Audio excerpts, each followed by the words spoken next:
নড়াইলের কালিয়া উপজেলার পিরুলি বাজার ফুটবল মাঠে বিএনপির এক আলোচনা সভা অনুষ্ঠিত হয়।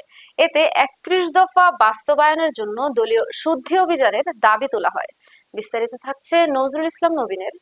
বক্তারা বলেন, তৃণমূলের অনুপ্রবেশকারী ও সুবিধাবাদীরা দলকে আদর্শচ্যুত করেছে। যারা আন্দোলনে ছিল না তারাই নেতৃত্বে থাকায় ৩১ দফা বাস্তবায়ন কঠিন হয়ে পড়েছে। কেন্দ্রীয় নেতাদের দ্রুত শুদ্ধি অভিযান শুরু করার আহ্বান জানান তারা। সভায় প্রধান অতিথি ছিলেন জেলা বিএনপির সিনিয়র সহসভাপতি জুলফিকার আলী মণ্ডল। প্রধান বক্তা ছিলেন যুক্তরাষ্ট্র বিএনপির সাধারণ সম্পাদক জহিরুল ইসলাম। সভাপতিত্ব করেন ইউনিয়ন বিএনপির সিনিয়র সভাপতি জামির হোসেন মোল্লা। সঞ্চালনা করেন ছাত্রদলের সাবেক সভাপতি মাহিনুর ইসলাম। অধ্যাপক বি এম নাগিব হোসেন বলেন, বিএনপির মধ্যে আদর্শ ভিত্তিক শুদ্ধি অভিযান এখন সময়ের দাবি। যারা দীর্ঘদিন দলের জন্য ত্যাগ স্বীকার করেছেন তাদের অবমূল্যায়ন করে সুবিধাবাদীদের অগ্রাধিকার দেওয়া হচ্ছে, যা নৈতিক ও রাজনৈতিকভাবে বিপজ্জনক। আমার ভাই বি এম বাকির হোসেনের মতো ত্যাগীদের স্মরণ না করলে দলকে এগিয়ে নেওয়া যাবে না। তিনি আরো বলেন, দলের ভেতরে যারা সত্যিকার অর্থে ত্যাগ স্বীকার করেছেন তাদের মূল্যায়ন না করে সুবিধাবাদীদের প্রাধান্য দিলে দলের আদর্শ নষ্ট হবে। আজকের এই সংকট থেকে উত্তরণের জন্য শুদ্ধি অভিযান জরুরি। ৩১ দফা বাস্তবায়নের আগে আমাদের নিজেদের সংগঠনকে নৈতিক ও আদর্শিকভাবে শক্তিশালী করতে হবে।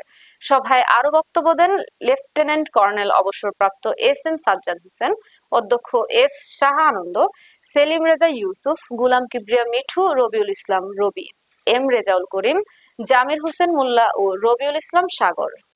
আমি আপনাকে জানাবো। তখন আমি ওনাকে জিজ্ঞেস করলাম, ভাই আপনার সভাপতি কোথায়? আরে ভাই, উনি কি গরম পানিতে পা দিছে কোনদিন?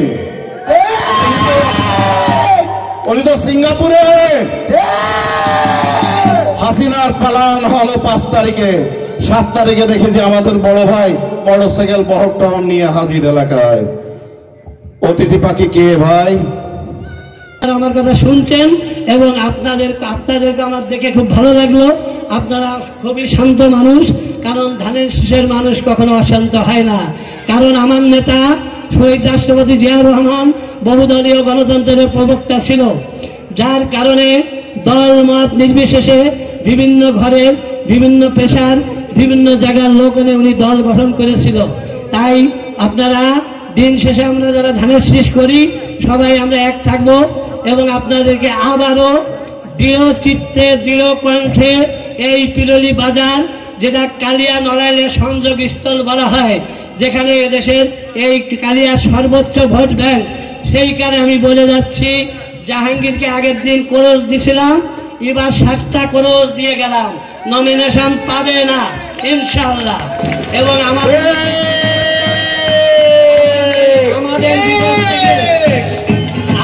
ভিতর থেকে এবং